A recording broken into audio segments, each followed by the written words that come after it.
자, 그러면 이제 2018년 이제 임용시험 이제 기출 총괄 분석하고 이제 공부 과목 같은 것들을 이제 얘기할게요. 거기 보면 이제 그 보충 페이지 보면요, 보충 자료 7페이지 보면 이제 2018년 임용역사 기출 총괄 분석을 제가 해놨어요. 유형 연령.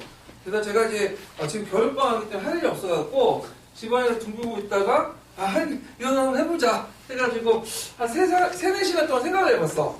그래서 18년도 문제 유형하고 예전에 문제 유형하고 좀 비교를 해보고 이걸 어떻게 하면 좀 범죄화시켜가지고 한번 해보자 해갖고 대충 이제 범죄화시켰는데 물론 이게 많이 미흡해요. 그리고 어떤 거는 또 이렇게 겹치는 부분도 있긴 하거든요. 그리고 좀 이렇게 나누는 특징들이나 이런 것들이 좀 주관적인 요소들이 많아. 그걸 감안하고 이제 보고 들으시면 될 것 같아요. 자, 제가 문제 유형을 한 4단계로 나눴어요. 1단계는 이제 기출 주제, 다독 가능, 그리고 적용 문제, 해석 논란, 망점 방지용 이렇게 있는데 여기 단계 갈수록 난이도가 좀 높은 거예요. 밑으로 내려가서 난이도가 좀 낮은 거고. 예. 그래서 이제 1단계는 기출 주제. 자, 이때 기출 주제라는 거는 뭐냐면 기출을 그대로 내는 게 아니에요. 네. 아까 교수님도 바보가 아니거든. 오히려 더 똑똑하신 분도 많고 그분들이 왜 그대로 내겠어. 그러니까 그거를 뭐냐면 약간 번영해서 예물 달래놓고 내겠죠. 그것까지 다 포함해서 기출 주제라고 묶었어요, 제가. 그래서 이 기출 주제의 특징은 뭐냐면 번번력이 한 중간 정도 돼요. 네, 중간 정도. 그래서 득점했다고 해서 합격을 보장하진 않아요. 근데 득점하지 못할 경우 합격하고 상당히 영향을 줘. 그래서 남들이 다 풀 수 있는 문제인데 이거 못 풀면 어떻게 돼요? 떨어지는 거야, 그냥. 예. 자, 그래서 점수 비중이 한 33점 정도? 제가 보기에. 그 다음에 대표적인 문제 뭐 역사를 안다, 뭐 교수 용어기, 수치형 감정이 이런 것들이고요. 그래서 이제 기출 분석을 해야 되는데 아까 했지만 기출 분석한다고 해서 뭐 답만 맞춰보고 그런 게 의미가 없어요. 예, 답도 알아야 되지만 답이 된 근거나 그 다음에 어떤 배경, 왜 오답인지 그 다음에 심지어 예문이나 사문까지 다 봐야 돼. 왜냐면 예문과 사문은 그거 안에서 또 문제를 낼 수가 있어요. 예. 그래서 이때는 철저히 기출 분석을 해야 된다. 그래서 제가 이제 그 교재 2편, 3편, 4편을 이렇게 만들었거든요. 그래서 2편은 주제별로 이렇게 묶었어요. 지금까지 나온 기출들을. 그 다음 그와 관련된 답을 이제 제가 예상 답안과 문제 분석을 3편에 적어놓고요. 그 다음에 제가 올려놓으면 꼭 못 믿는 사람들이 있더라고요. 예, 꼭 근거 대라고. 그래서 근거를 내기 위해서 4편을 냈어요. 그래서 2편, 3편, 4편이고요. 공부하실 때 2편과 3편만 공부해도 돼요. 근데 좀 더 풍부한 배경 지식을 얻고자 하는 분은 근거를 제대로 알고 싶으면 4편을 봐도 돼요. 그래서 제가 4편에 이제 기출 근거편을 제가 또 강도 그 기본 강의 할 때 또 같이 할 거거든요. 그래서 제가 이제 2편 같은 경우 3편을 만드는데 다른 과는 근거 없어요. 네, 다른 과 같은 경우에는 학원 강의 교재용에 뒤에 있는데 대개는 강사들이 필요한 문제다만 해가지고 나머지 빼고 그런데 전편을 다 편집을 해놨어요. 그리고 PDF 파일도 있지만 한글 파일도 있거든요. 네, 그래서 한글 파일이 있으니까 자기 나름대로 또 편집을 할 수 있어. 그래서 다른 사회과, 일사과, 지휘과 분들은 공부할 때 되게 힘든 게 뭐냐면 기출 문제를 일일이 다 편집을 해야 돼요. 자기 스스로 손작업을 통해서. 그래서 한글 파일이 없기 때문에 PDF 파일을 뜯어 고쳐가지고 붙이는 거지. 이런 식으로. 예. 그래서 좀 어려운데 여러분들 제가 이제 기반을 이제 마련했기 때문에 사회적 SOC죠? 그런 것들 마련했기 때문에 쉽게 공부를 할 수 있는데 하여튼 기출 분석을 천천히 해라. 근데 최근에 이제 기출 주제 부분이 상당히 떨어졌어요. 그래서 16년도는 좀 정점을 이뤘다가 17년 더 떨어지고 18년 더 떨어지거든요. 그래서 이제 어떤 분은 이제 임명 게시판에 기출을 할 필요 없다. 그러시는 분이 있는데 위험한 발상이죠. 왜냐? 내년에는 또 어떻게 바뀔지 몰라. 제가 이제 십몇 년 동안 이제 시험을 봤는데 되게 2, 3년마다 이 문제 유형이 바뀌어요. 그러면 문제 유형이 바꾼데 이거 공부 제대로 안 했다가 완전 뒤통수 맞을 수 있어요. 그리고 기출을 제대로 해야지만 어디가 중요한지 안 중요한지 알게 돼. 그리고 쓸데없는 공부들을 안 하게 되는 거죠. 네, 그래서 이 기출 주제는 기반이 이동된다. 그래서 기출 주제에서 90%는 여기 맞춰야 돼. 10문제 중에 한 문제 실수해서 떨어질 수 있어. 근데 적어도 9문제는 맞춰야 돼. 여기서. 자, 그 다음에 다독 가능한 건 뭐냐면, 기출에는 나왔지만, 그렇다고 해서 기출하고만 공부해서는 안 되고, 그 주변에 다독해야 좀 가능한 거다. 아니면 기출은 안 나왔지만, 다독해서 이제 하는 거. 개론서나 기본서 이런 것들은 이제 다독 가능한 걸로 묶어놨어요, 제가. 그래서 이 부분은 변별력이 상당히 높아요. 그러니까 공부 한 사람과 안 하는 사람이 구분이 되는 문제예요. 그리고 이제 다독을 통해서 득점을 할 수 있고요. 득점을 하면 할수록 합격권과 가까워지는 그런 문제고, 답안이 명확해요. 왜냐하면 개론서나 기본서에 있기 때문에. 근데 물론 이제 일본 이제 예매한 답안도 있어요. 자, 그리고 비중이 한 33점 돼요, 이번에 보니까. 그러니까 대표적인 게 러시아의 토지개혁, 스토피 개혁, 그 다음에 1910년대 면직업 정책, 농업 정책 같은 거 있고요. 그래서 개론서, 교과서 다독 및 문제를 풀면서 암기를 해요. 그러니까 개론서를 어느 정도 읽어야 되냐? 저는 10번 정도, 한국 통통은 20번 정도 읽었거든요. 예. 그러니까 여러분들 그렇게 읽지는 못하더라도 대여섯 번 읽어야 돼. 예. 그리고 나서 암기를 해야 되겠죠? 왜 임용의 코스는 암기니까. 암기할 때 그냥 암기하고보다는 문제를 풀면서 암기를 한다. 그러니까 문제 푸는 게 좀 부담스러우면 간단한 담답형이라든지 제가 그냥 이렇게 예문 간단히 주어지고 푸는 그 단순한 문제라도 뭐냐면 문제 풀면서 암기하는 게 뭐예요? 더 빨리빨리 들어가.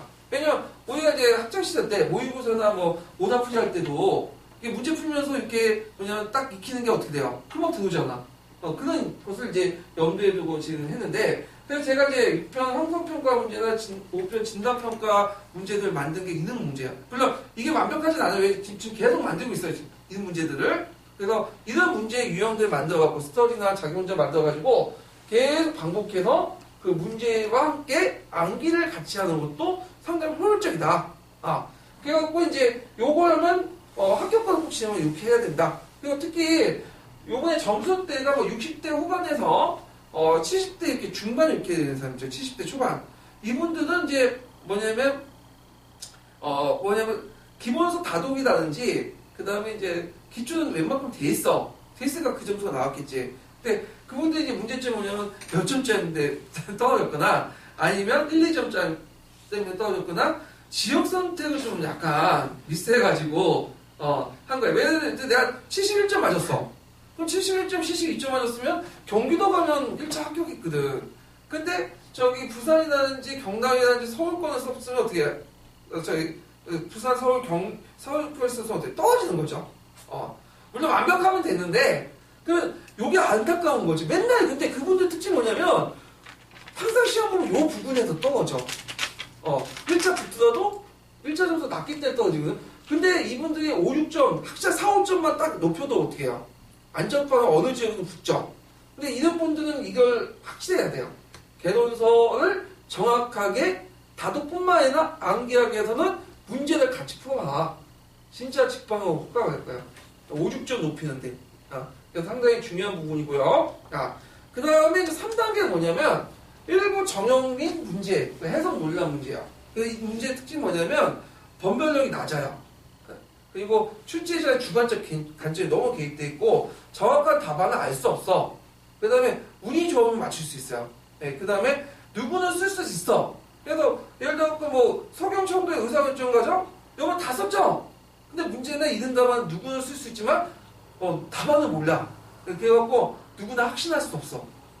그리고 해석과 관점에 따라서 달라질 수 있고요. 그 다음에 득점을 하면 합격권한테 약간의 영향을 줄 수 있는 미묘한 영향을 줄 수 있는 문제다. 그래서 제가 이제 8점 정도 보고 있는데, 뭐, 고고의 대인식이라든지, 뭐, 그 다음, 서경청도 의사결정 과정에, 해체를 읽기 쓰기도 약간 이제 그런 측면이 있기 때문에 여기에 집어넣고요. 자, 이런 것들은 어떻게 해결하나? 모의고사 문제를 많이 풀어보면 된다. 그래서 제가 7편, 뭐, 8편, 총사평가 같은 것들을 풀어보는데, 7편, 8편은 완전히 제가 거의 7, 80%를 기출주제를 깔았어요. 왜냐면 전략적으로. 왜냐면 이게, 모의고사 같은 적중률을 또 사람들이 보더라고요. 저도 이걸 신경 쓰지 않을 수가 없어갖고, 7표, 8표 총괄표가 보면, 이게 모의고사 주제가, 기출 주제가 많이 관련돼 있어. 근데 5편, 6편은 아주 디테일한 것까지 다, 그러니까 이제 매는 요걸 해놓고, 그 중간중간에 메꾸는 건 5, 6편으로 메꾸려고 하고 있거든요. 사각지대를. 하여튼 뭐, 이런 것. 그 다음에 신경 쓰지 않는 것도 제일 좋은 방법이야. 신의 뜻대로. 인샬라. 여러분들 이슬람교에서는 모든 걸 다 인지해라. 신의 뜻, 하늘의 뜻이 있으면 여러분을 만드시는 거예요, 이거는 인간을 통제할 수 있는 부분이 아니에요. 이거는요. 그래서 이건 이제, 그 다음에 가끔씩 이제 학교 동향 같은 거, 출제 성향, 이런 것도 좀 파악하면 보여. 이런 거는 또 카드 통신이 왔다 갔다 해. 근데 이거 혹하지 말고 카드 통신 막 믿어봤자 전혀 소용이 없어. 예. 그래서 이런 것들 이제 건너뛰면 되고요. 그 다음 4단계는 만점 방지요. 만점 방지는 뭐냐면 번벌력이 거의 없어. 누구나 다 틀리는 거야. 그 다음에 맞춰도 이게 합격하고 보장이 안 돼. 왜냐면 요게 맞추는 분들이 되게 특징은 덕후 기준이 많은 분들이에요. 남들 잘 안 보는 데만 걸려서 보고 그런 것도 있는데, 왜냐면 근데 그 문제는 함정된 물리적 시간에 이 부분만 보고 앉아있으면 나머지 1, 2단계 문제는 제대로 못 푼 애들 많거든. 다 터져요. 맨날 장수하고 그래요. 그분들. 자, 그 다음에 또 하나가 뭐냐면 출제 교수의 수업을 듣거나 특별히 자기가 관심 있을 때 풀 수 있는 이런 문제들이 이제 있는데, 되게 제가 보면 6점 정도 요번에 문제 보면 되게 많이 나와서 10점 안쪽이에요. 네. 낙이나 막 속각부부, 금융조합, 뭐 동부여 이런 문제들은 그냥 틀리라고 내는 거야. 틀리라고 내는 문제를 죽적으로 달려주면 어떻게 해요? 떨어지는 것이 계속. 그래서 이제 이걸 어떻게 대처할 것이냐. 포기를 하면 돼. 보통 포기하지 말라고 하잖아요. 근데 포기할 때 포기하는 게 좋아. 전략적으로 이렇게 포기하면, 왜냐면 이걸 포기함으로써 다른 걸 얻어야지 요거에 집착하면 안 돼요. 네, 그래서 정신건강이나 공부 효율성 측면에서 상당히 좋다. 그래서 제가 조언을 하나 만들었어요. 뭘 만드냐? 우리가 가성비라는 게 있잖아. 가성비. 네, 가성비. 이 가성비 뭐예요? 가격 대비 성능이잖아. 제가 이제 요번 지방 모임 막 돌아다니는데, 제가 이제 개인적인 그 견해지만 부산하고 대구 제가 모텔에 자거든요. 근데 부산이 가성비가 탁 떨어져. 보통 7, 8만 원 달라고 하다고 같은 돈가에. 근데 대구 갔더니 4만 원 비싸죠. 5만 원이야. 여러분 어디에서 자겠어요? 대구에서 자겠죠. 그래서 저 부산에 앉아. 근데 거기 갔더니 7, 8만 원, 해운대 갔더니 10만 원? 근데 10만 원 갔더니 완전히 상급 뭐 장급 영화관 가서 막 하고 막 주변 시끄럽고 떨어지잖아. 네. 가성비가 중요한데 시험에도 이 가성비와 비슷한 게 있어. 뭐냐? 이거 제가 만든 조언인데 신성비. 시간 대비 성능이야. 호가죠. 네. 내가 시간을 얼마 투자해서 그만큼 효율성을 거둬야지 필요하잖아. 근데 시간을 많이 투자했는데 인풋은 많은데 아웃풋이 적어. 이건 안 되는 거죠. 이게 이런 대표적인 문제가 뭐야. 왜냐면 이런 문제에 집착을 해버리면 시성비가 떨어지는 거야. 그러니까 이런 사람들의 특징이 뭐냐면 항상 기본서는 안 봐. 기본서는 이제 대충 봐. 교과서 무시해버려. 어디 보냐? 남들 잘 안 보는 그 심화서 있죠? 그런 거나 보고 있는 거야. 뭐 북편이라든지 한국사 길라잡이. 왜냐면 이런 거 보면 뭐냐? 내가 맞출 것 같거든. 근데 이런 거 본다고 해서 맞추지 않아요. 오히려 뭐냐? 시간과 돈 낭비야. 보지 마세요, 이거. 진짜. 자, 그래서 이제 이건 출제자에게 A상 틀려준다. 이런 자세로 공부하시면 되고요. 그 다음에 요런 문제는 학원 마케팅용으로 이제 많이 이용하거든요. 그래서 이렇게 못 푸는 문제 만들어가지고는 아니면 이런 것도 가상해가지고 내 강의 들어라. 근데 이거 혹해가지고 하면 이제 돈만 낭비하는 거예요. 자기들도 거기 가서 풀어가면 못 풀어요. 이런 문제들은. 자, 그래서 이런 것들은 이제 보시고 이건 과감히 포기하시면 된다. 그러면 여러분들은 어디 공부할 때 하냐? 1단계 문제와 2단계 문제에 집중적으로 공부해요. 여기만 확실히 딱 파악해도 10문제도 8, 9문제 맞아도 합격이에요. 나머지 3단계는 운이고 4단계 포기하면 돼, 그냥. 네. 그래서 이제 공부하시면 되고, 저도 이제 그 강의할 때나 모의고사 문제를 할 때 1, 2단계 맞춰도 될 거예요. 3단계와 4단계는 어차피 여러분들 해도 안 되는 거예요, 이거는요. 예. 그래서 이제 이렇게 좀 공부하시면 되고요. 그러면, 세 번째가 임용 합격의 길. 제가 팁을 드리는데, 제가 이제 간단히 소개하면, 저는 이제 2001년도부터 임용을 공부했어요. 예. 그래서 2004년도에 합격을 했거든요. 그 도중에 2002년도에 좀 높은 점수로 이제 1차 합격했는데, 110 몇 등이 떨어져가지고, 그래서 이제 뭐냐면 이제 시험을 2차를 잘 못 봤어요. 그래가지고 했는데, 그때 이제 떨어지고 나서 이제 북소형 카페를 만든 거고요. 예. 그래서 4년 정도의 임용시험도 같이 봤고, 그 다음에 이제 그 후에도 합격한 후에도, 지금 뭐 2004년도에 합격했으니까 지금 2018년이죠? 예. 그래서 14년 정도, 이렇게 15년 정도 이렇게, 뭐냐면 강의하면서 카페 운영하면서 기출 분석을 했기 때문에 나름대로 노하우가 있어요, 저는요. 예. 현장에서 겪은 노하우들이 좀 있거든요. 여러분 다 나 상대적으로. 자, 그래서 이제 어떻게 하면 이제 합격할 것이냐. 제가 이제 공부할 때 좀 느끼는 뭐냐면, 임용은 합격이 목적인 거지, 만점이 목적이 아닌 거야. 근데 만점을 목적으로 공부하시는 분들이 있다. 어떻게 하면 하나라도 안 놓치나. 그럼 거의 떨어져. 어떻게 하냐. 마음 자세가 뭐냐면, 공부할 때 일단은 30%는 버리고 가세요. 70%만 합격한다. 확실히 맞추면 합격이다 생각하고 공부를 하시는 게 좋을 것 같고요. 그 다음 임용 공부의 목적은 뭐냐면 합격이지 역사에 본질하는 게 아니야.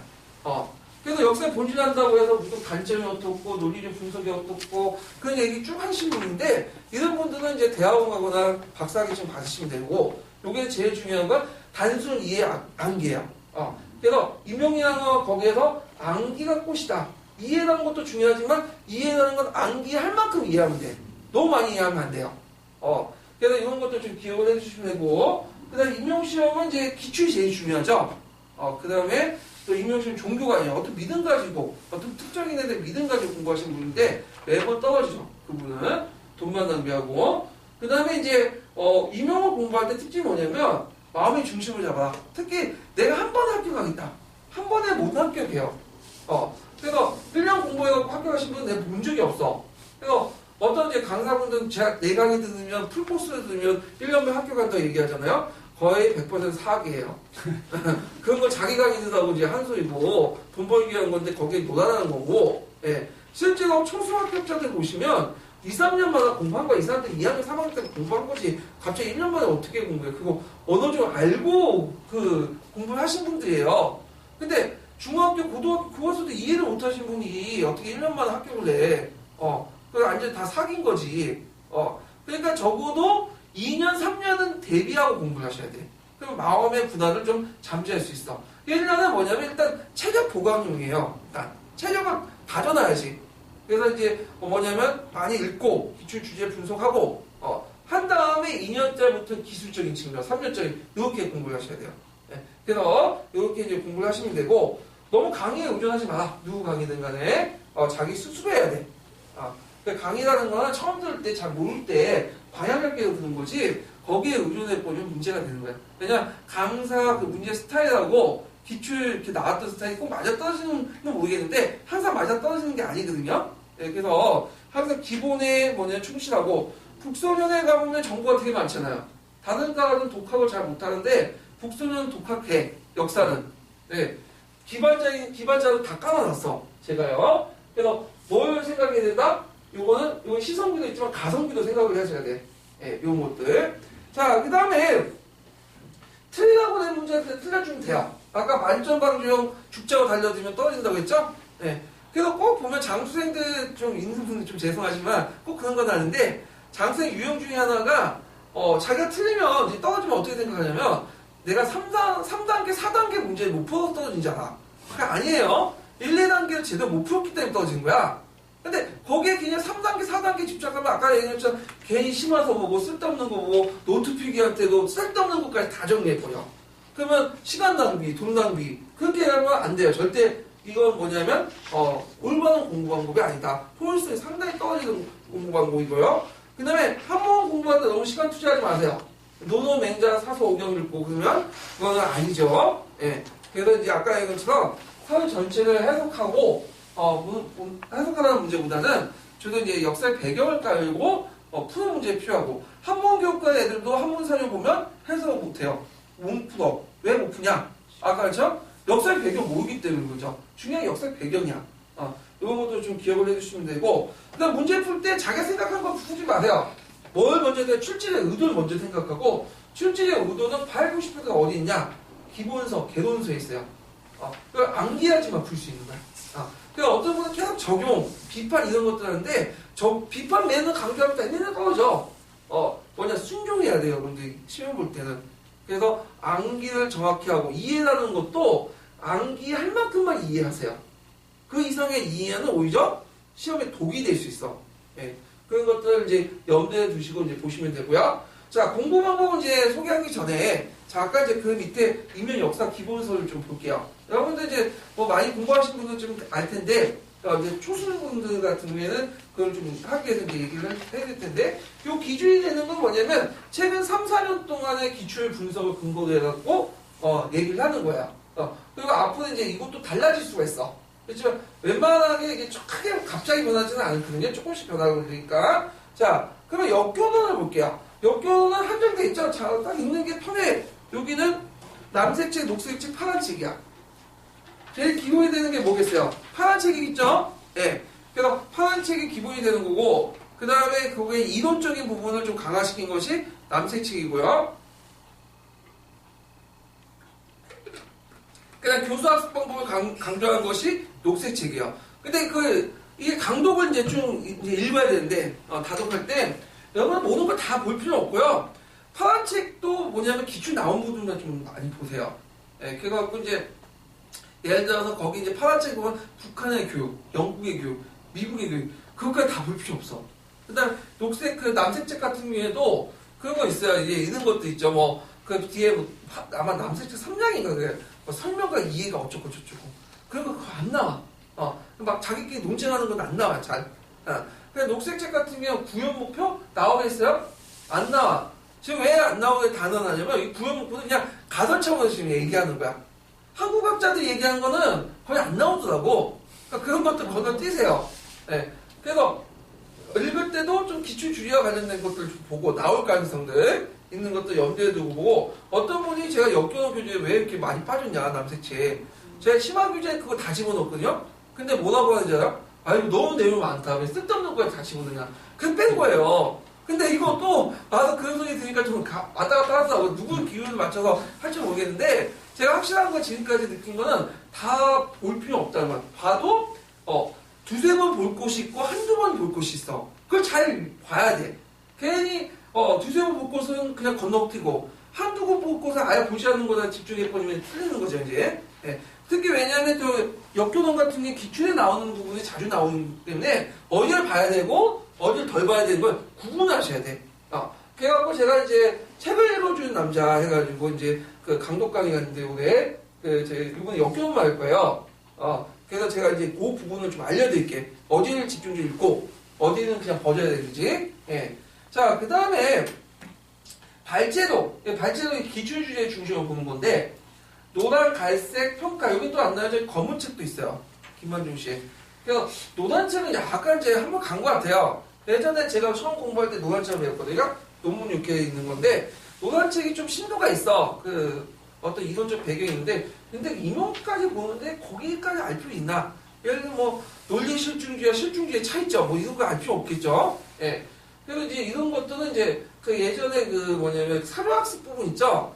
09년 사료학습 내용이 있어요. 그것만 좀 약간 보고 그냥 넘어가면 될 것 같고요. 갈색 책인데 갈색 책은 이제 예전에 좀 나왔어요. 뭐 내러티브 그다음에 이제 오리엔탈리즘 그런 것들 나오는데 최근에 거의 안 나오다가 요번에 또 나왔어. 비판적인 읽기쓰기, 뭐 역사를 안다, 이런 것도 있는데, 요것도 다 보긴 좀 그래.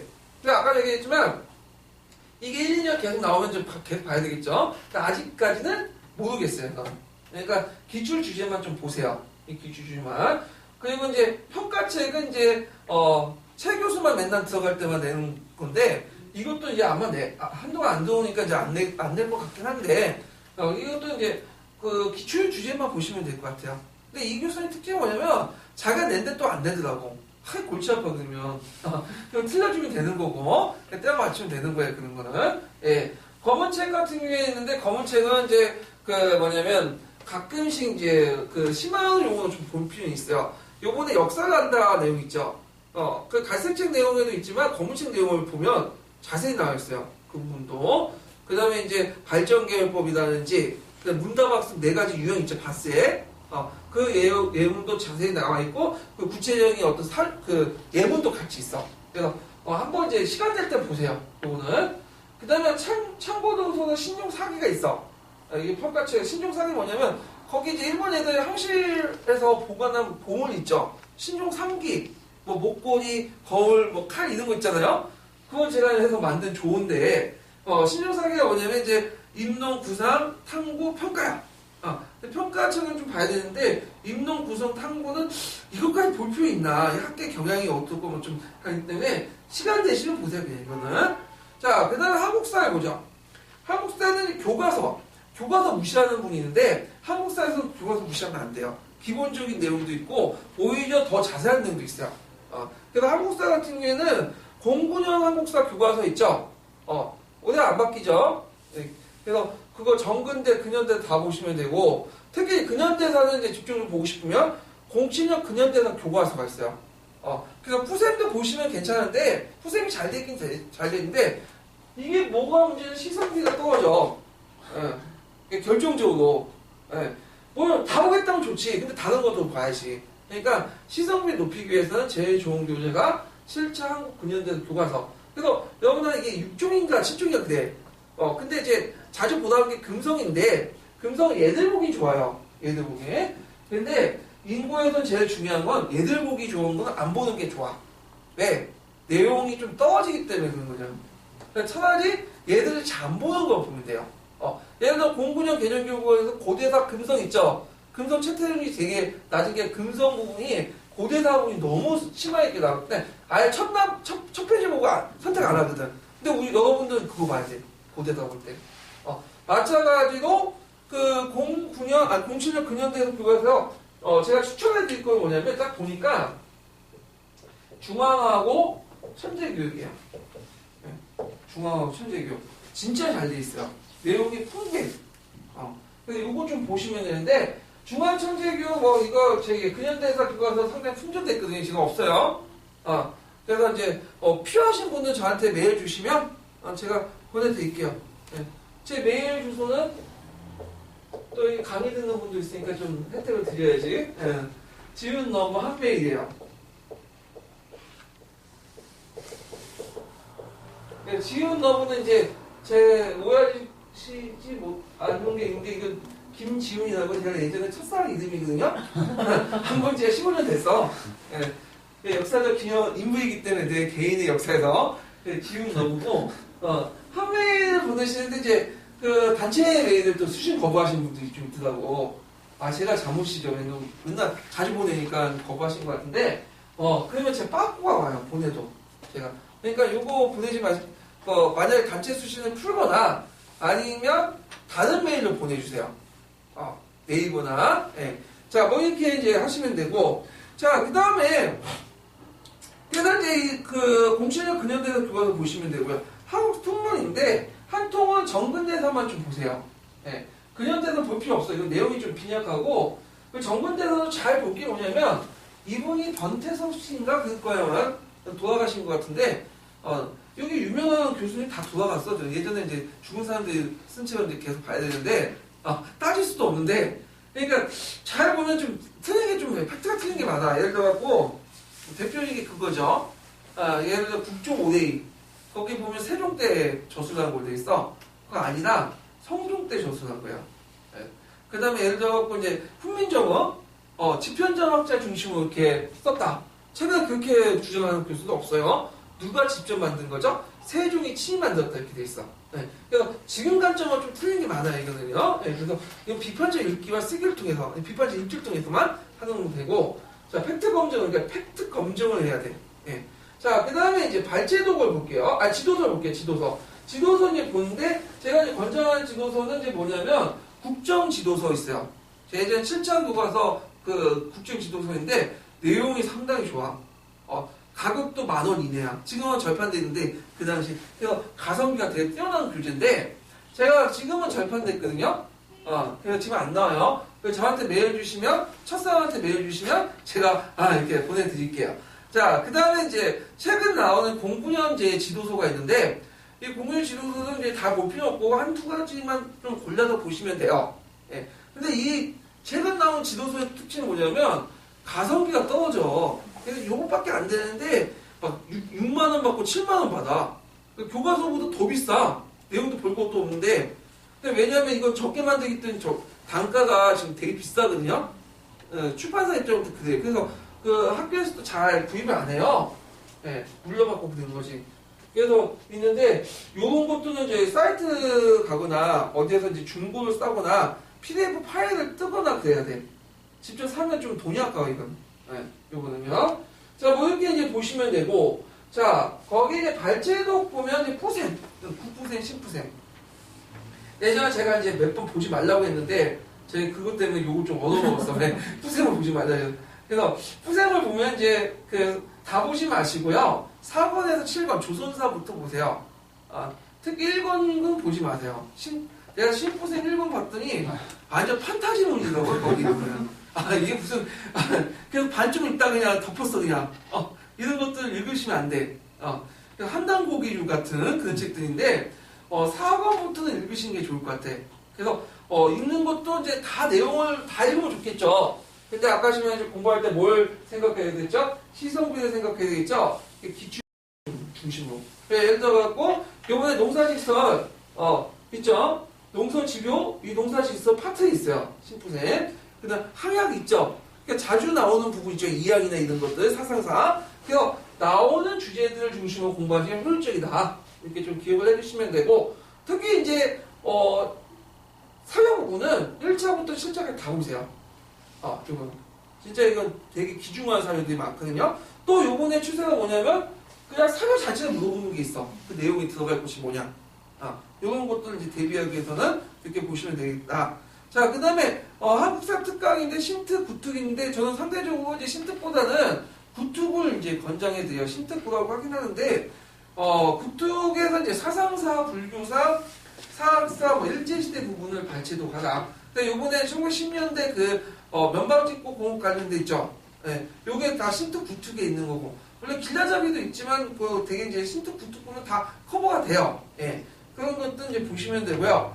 그 다음에 참고도서는 뭐냐면 국편이 한길 같은 것들을 보시면 돼요. 국편은 제가 좋아하는 교재 중에 하나거든요. 그래서 지금도 자기 전에 한 몇 페이지 읽고 자는데 진짜 그걸 읽으면 눈에 다 보여. 그러니까 한 통에 간단하게 집약적인 내용들 다 보이는데 근데 권장을 안 해드려. 내가 좋아한다고 해서 권장하면 안 되죠. 이거 52권 어떻게 다 보고 앉아있어. 비효율적인 거죠. 뭐가 떨어진다? 시성계가 확 떨어진 책이야. 예. 물론 많이 알면 좀 좋지. 배경지식 알면.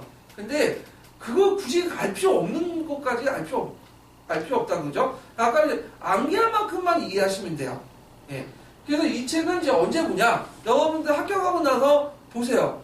근데 또 안 보더라고요, 이렇게 보면. 이때는 보겠다고 하다가. 한계 같은 경우에는, 보지 마세요. 진짜 기출만 보고 이제 넘어가는데, 예전에 한계 같은 경우, 한국사 길라잡이 같은 경우에는 좀 나왔어요. 공부년까지 나온 것 같아. 추천을 찾아보니까. 그래서 무슨 설, 기족제설, 무슨 이는설 같은 거 나올 때는 한길이 좀 약간 정리가 잘 돼 있어. 왜냐면 한길 같은 게 다양한 점들을 적어놨거든요. 근데 문제는 최근에 안 나온다는 점이야. 예. 그래서 이제 최근에 이거 공부하면 뭐냐면 장수생 길라잡이다. 장수생들이 되는 길을 만들어주는 길라잡이다. 근데 내용도 좀 다른 게 많아. 예를 들어갖고 거기 보면 도적권이라는 게 있고 도지법, 타조법, 도지법이 내용이 완전히 틀려. 도지권이나 도적법 내용이. 읽어보시면 알아요. 우리가 통념적으로 알고 있는 그 내용이 아니야. 왜냐하면 이제 한국사 길라잡이 여러 사람들이 견해를 적어놨기 때문에 메인 관점, 주요 관점도 적어놨지만 소수 관점도 적어놨거든. 소수 관점 얘기해 그거. 자, 그 다음에 또 뭐냐면 이적법. 이적법 아시죠? 숙종 때 이제 공공납제로 해가지고 군포를 징수하는 마을 다니고. 그러면 가만히 생각해 이게 이적법이 시중 반당제가 강화되겠어요, 약화되겠어요? 떨어지지. 양반도 같이 군포를 징수하잖아. 근데 거기에서는 마치 반상제가 강화된 것처럼 이게. 그 외에는 관점이 없어. 그 책에는 없어. 그거 제대로 이해하려면 그 뒤에 있는 논문책까지 다 뒤져봐야 돼요. 우리가 그거 필요 있어요? 없죠? 이적법 개념만 알면 돼. 이적법이 중요한 게 아니라 뭐가 중요해? 그 뒤에는 군역법이 중요해. 그러니까 군역법 내용을 잘 안 보면서 대충 넘어가면서 이적법에서 왜 반상제가 강화했나 고민하는 분들이 계시요. 내년에도 그런 고민을 똑같이 할 거예요. 예, 큰 거 중요한 게 아니에요.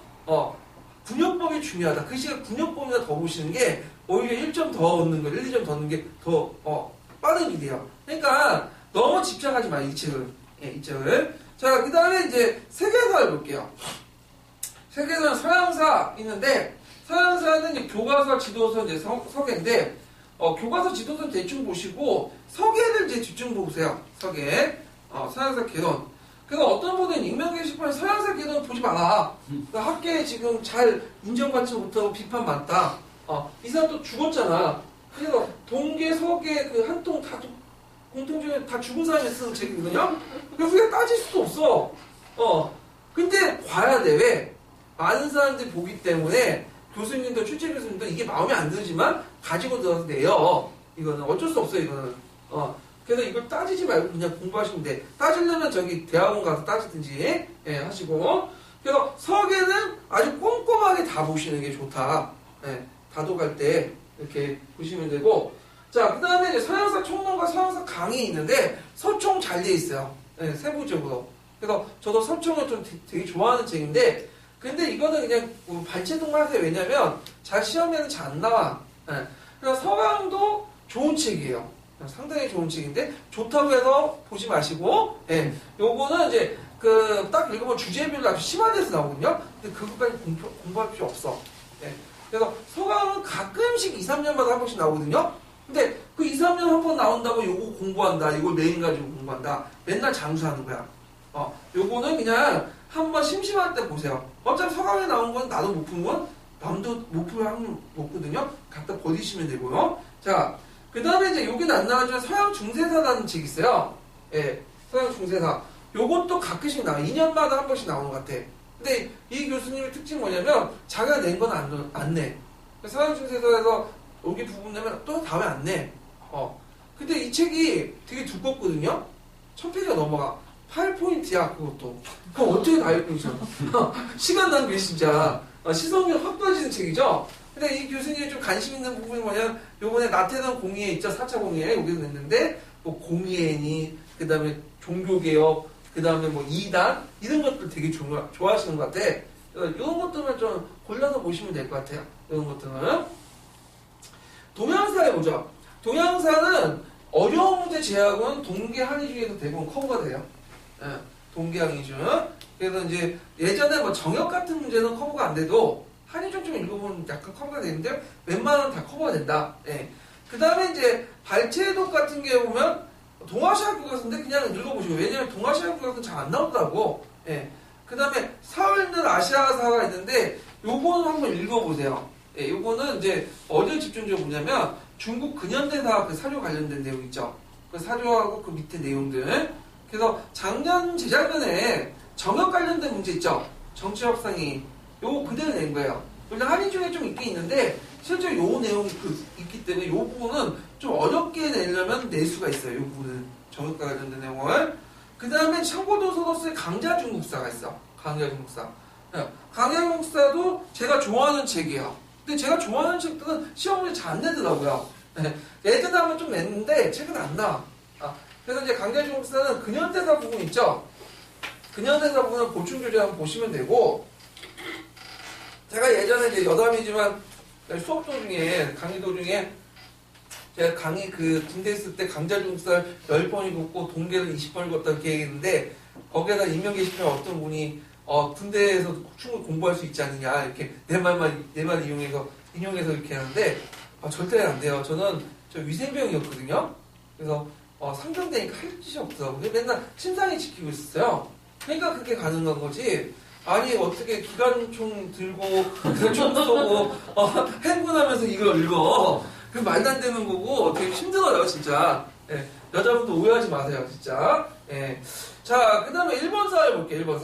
일본사 보면 이제 거기 이제 일본사도 최근에는 객관식 기출문제들이 많이 나왔어 해마다. 근데 경년대로 내요 요즘에. 그래서 요번에 메이징시 나오는 건데, 엄밀히 메이징시는 일본사 볼 수 없죠. 이거는 뭐 중국사에서 약간 이제 해국도지와 관련돼서 나온 거니까. 그래서 올해는 이제 기타사 나왔다 보시면 돼요. 그래서 내년에는 뭐가 나오고 있어요? 일본사 나와. 2년마다 한 번씩 이렇게 하니까. 그래가지고 이제 되게 일반 나오면 정근대사, 근현대사 이렇게 돌아가면서 내는데, 제가 추천해드리고 싶은 책은 아트나사 일본사. 상당히 잘 돼 있어요. 기초에 다 걸려 들어와. 최근에. 그 다음에 이제, 이게 좀 책이 어렵다. 그러면 그 밑에 이제 하룻밤에 끝나는 일본사가 있어요. 그래서 이제 하룻밤에 끝나는 강의 제가 지금 하고 있거든요. 최근에. 요걸 딱 써. 금방 이게 왜냐면 마음에 딱 와닿더라고. 그래갖고 이제 하룻밤에 끝나는 일본사는 일본인들이 쓴 책인데 좀 일본 중심적이지만 이게 도표나 내용이 되게 쉽게 이렇게 다가요. 그래서 일본사 기초를 모르신 분들은 요거 읽는 게 좋아요. 특히 일본사 같은 경우에는 저도 일본사 잘 모르는데, 지금 좀 많이 알고 있긴 하는데, 예전에 몰랐어요. 그래서, 처음에는 좀 이해가 안 되다. 왜냐면, 중국사, 한국사는 이게 전환이 잘 되거든. 전이가 잘 돼. 비슷하니까. 근데 일본사 같은 경우에는 중국의 제도와 일본 특유의 또 제도가 또 결합이 됐어. 그러니까 이해가 잘 안 되는 부분이 있는데, 요거 읽으니까 금방 이해가 되더라고요. 그 외에는 대한국에서 일본사도 있고, 영민수의 일본사도 있는데, 대한국에서 일본사도 잘 돼 있긴 돼 있어요. 근데 이거는 지금 절판인가 그럴 거예요. 지금 책이 안 나와요. 예. 그래서 이제 있고, 그 다음에 이제 하여튼 이런 책도 있다. 이렇게 좀 보시면 되고요. 그 다음에 기타사 부분이 있어요. 기타사가 이제 남미, 그 다음에 뭐 저기 인디언, 그 다음에 인도, 뭐 중동사. 요번에 중동사 나왔죠? 요거는 교과서 수준만 보시면 돼요. 교과서나 뭐 지도서 보시면 되고요. 그리고 참고로 요번에 15년 개정 교육과정 있죠? 15년 개정 교육과정을 제가 봤는데, 거기 이제 그게 좀 많이 퇴행됐어. 왜냐면 이제, 서양사와 중국사가 중심이야.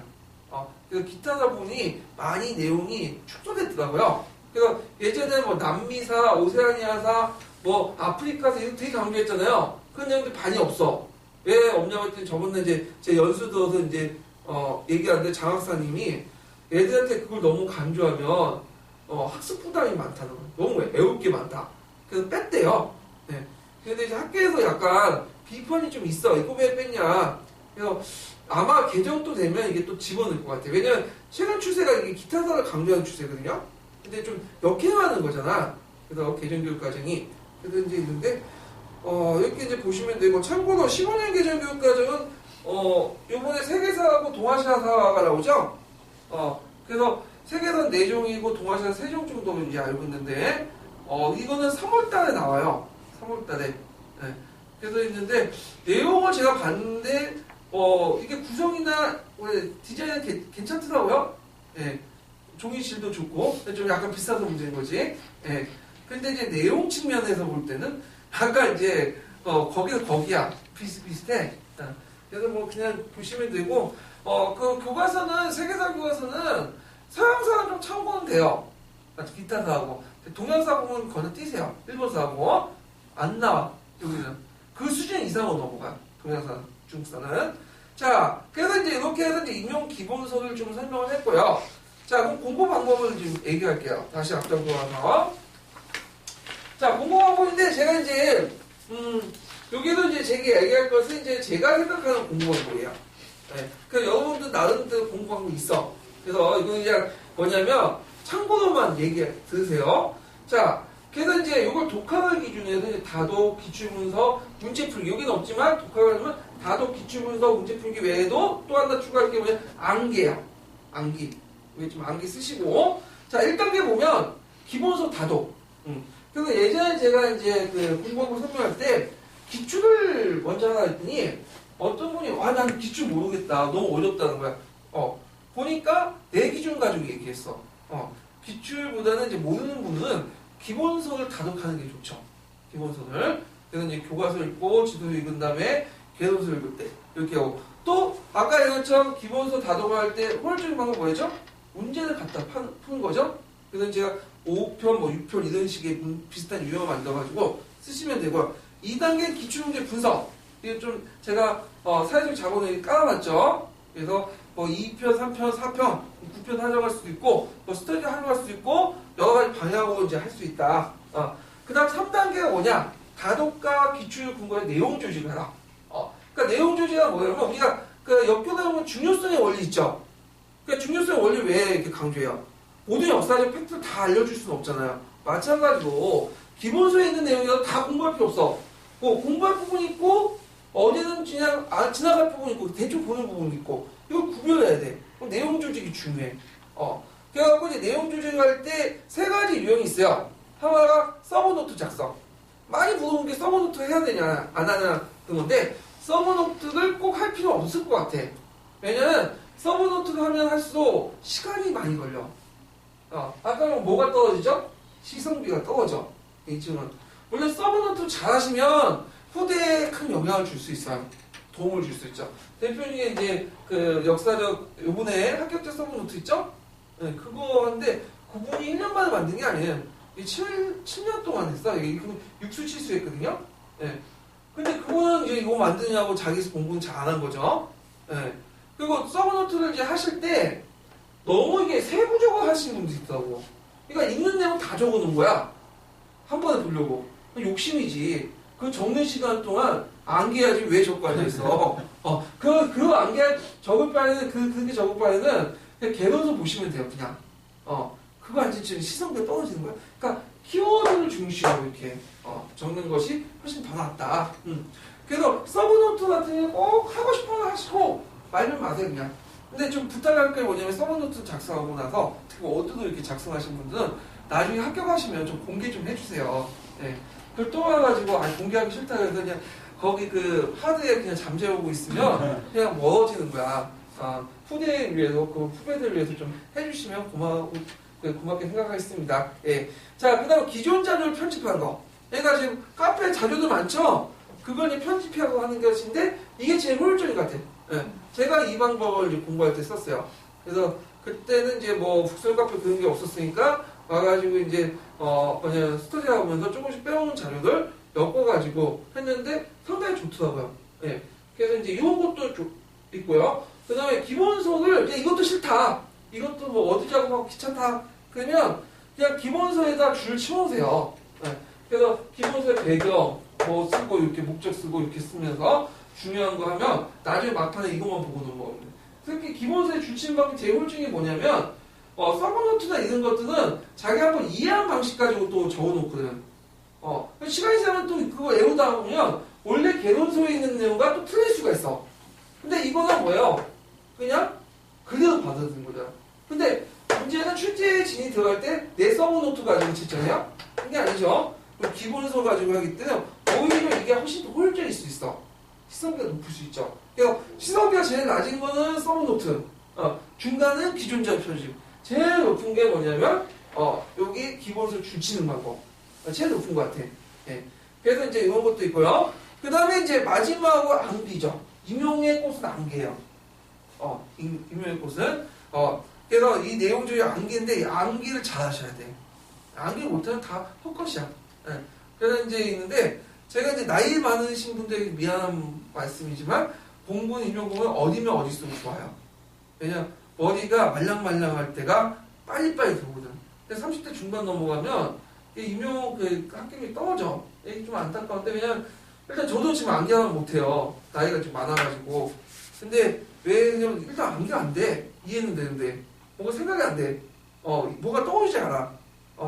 그리고 뭐 이제 30대 중반 되면 이제 돈도 벌어야 되지. 그 다음에 뭐 세상 살다 보면 가족 뭐 결혼하면 뭐 가족들 뭐 그런 것도 있잖아요. 여기가 엉키는 게. 그래서 생각할 게 많아져. 그래서 암기가 안 되는데 일단은 공부하실 때 기간제도 좋은데 빨리 합격하세요. 그게 제일 좋은 것 같아요. 제 생각에는. 자, 그래서 암기를 하고 그 다음에 실전 문제 만들어서 풀기. 예, 그래서 직접 자기가 풀거나 아니면 모의고사 이용하거나 이런 것들 해가지고 하고 그 응용력을 키우고요. 그 다음에 마지막으로 시험 문제 볼 때 요령을 익히는 거. 이거 좀 약간 얘기할게요. 자기가 알아도 막상 쓰고 제대로 쓰지 못하면 떨어지거든요. 근데 이제 시험 문제를 먼저 보신 분들은 차분하지 못한 분들은 항상 그거 보면 그냥 한 줄 좀 있고 그냥 자기 마음대로 생각하고 써. 그럼 막상 이제 시험 끝나고 이제 오면 쉽다고 그래요. 다들 쉽다고 그래. 그래갖고 오면서 이제 새벽까지 이제 맞춰보거든요. 그 토론을 벌이죠. 그리고 그때 뭐 온갖 논문책 갖다 와가지고 토론을 벌이시는 분도 있는데 어떤 분이 막 하다가 이제 어떤 분이 이제 딴 의견 올려요. 주류 의견과 다른. 그럼 주류 의견과 다른 이제 더 이상한 의견을 올려놓으면 근거 찾아서 처음에 반응이 뭔지 알아요? 다 욕설이야. 댓글이야. 비난성 댓글이야. 이게 답이냐. 너 나 그렇게 생각해라 하면서 하는데 나중에 2, 3일 지나잖아요. 그러면 이 답이 그 비난성 그 답이 그게 진짜 답이 되는 거야. 왜냐면 근거가 있으니까. 그러니까 왜 그런 현상들이 나냐면 처음날 보고 그냥 대충 보고 그냥 답을 쓰고 온 거야. 그거는. 근데 막상 근거 찾아서 말하면 그게 틀리는 거거든. 자세히 보면. 그래서 문제를 읽을 때 문제를 꼼꼼히 읽고 그 출제의 의도를 생각하세요. 섣불리 선입견이나 편견 가지고 이렇게 문제를 접근하면 안 되고요. 그 다음에 2점짜리 문제는 모르겠는데 4.5점짜리 문제는 그 문제가 3개가 있고 4개가 있고 그렇거든요. 5개가 있고. 그러니까 문제를 뭐냐면 몇 개 물어보는지를 정확히 파악을 해야 돼. 그래서 이제 형광펜에 이제 그어가면서 1, 2, 3 이렇게 해가지고 적고, 그 다음에 문제를 물어본 것만 답변하세요. A를 물어봤는데 B를 답변하고 이러신 분이 많은데 그게 아니에요. 그래서 차분하게 문제의 의도를 파악한 다음에 문제의 개수를 정확히 파악하고 문제를 물어본 것만 답변하는 그런 연습을 잘 하셔야 돼요. 예. 그래서 그것은 그 시험장에 가서 하라면 못하죠. 평상시에 습관이 돼 있어야 되겠죠. 그러니까 이제 자주 이제 모의고사 문제라든지 이런 문제 풀 때 형광펜을 그어가면서 왜 이런 문제를 냈나 한번 생각을 해보고 쓰시면 될 것 같아요. 출제자 의도를 갖춰. 근데 이제 생각을 제가 볼 때 한 번만 하세요. 두세 번 생각해서 답을 고치면 이상하게 틀린 그 고친 답이 틀리더라고. 예전 답이 맞고. 물론 한 번 생각, 두세 번 생각해서 맞힌 답도 있겠는데 비율상 그래. 생각을 너무 많이 하지 말고 딱 한 번만 하시면 될 것 같아요. 예. 그래갖고 이제 이런 식으로 해갖고 이제 한번 하고요. 자, 그 다음에 이제 제가 이제 이렇게 1단계, 2단계, 3단계, 4단계, 5단계, 6단계 나는 거는 초수들을 이제 대상으로 한 거고, 요번에 이제 점수대 60점 후반에서 뭐 70대 초반 나왔다. 떨어졌다. 지역 선택을 못 하신 분도 있죠. 예.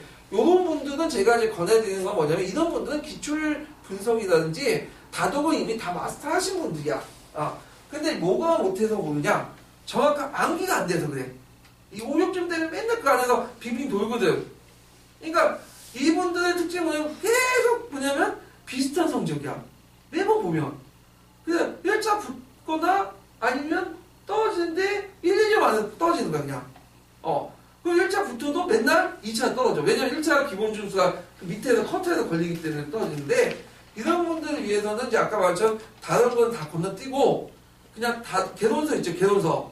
개론서나 이런 것들 달달 외우세요. 그러니까 외울 때 어떻게 하냐면 문제를 만들어가면서 외워가지고 하는 것도 제일 좋은 방법인데, 그러면 이런 방법은 제가 당할 건데 6, 7점 띄어. 그러면 그 마의 이제 그 커트라인, 그 커터 부분에서 허매는 것을 돌파할 수 있는 거죠. 5, 6점 띄면 충분히 어느 지역을 가든 간에 쉽게 합격할 수 있대. 1차 점수를 일단 따놔야지 아무 2차 번번이 있다고 해서 애도 일단 안정빵으로 해서 2차 합격할 수 있는 거야. 내가 2차 때 좀 실수하더라도. 예. 그래서 요런 암기, 마의 이제 커트라인 선, 그 부분에 있는 분들은 요런 거 해갖고 달달 내어가지고 돌파를 하는 것도 참 좋은 방법이다. 이렇게 좀 보시면 될 것 같아요. 그래서 요거는 그 아까 얘기한 것처럼 이제 전반적인 이제 단계고, 그 자기의 이제 역량에 따라 지금 시험 성적에 따라서 공부 방법도 달리 이제 할 수 있다. 이런 것들 이제 말씀드리는 거고요. 자, 그래가지고 이제 제가 이렇게 해서 이제 공부 방법까지 다 끝났고, 요거 지금 녹화 지금 다 하고 있거든요. 네. 그래서 이제 요거는 이제 강조 모임하는 건 올릴 거예요. 못 보신 분들을 위해서. 그 다음에 서울도 이제 2월 말에 서울 설명회가 있어요. 네. 그래서 요것도 같이 올릴 거예요, 나중에. 그래서 이제 그때 합격자 발표사도 같이 할 거거든요. 네. 그래서 이제 공부에 조금이라도 좀 도움이 되시면 될 것 같아요. 네. 그래서 이제 오늘 수고하셨고요. 네. 다음에 뵙겠습니다.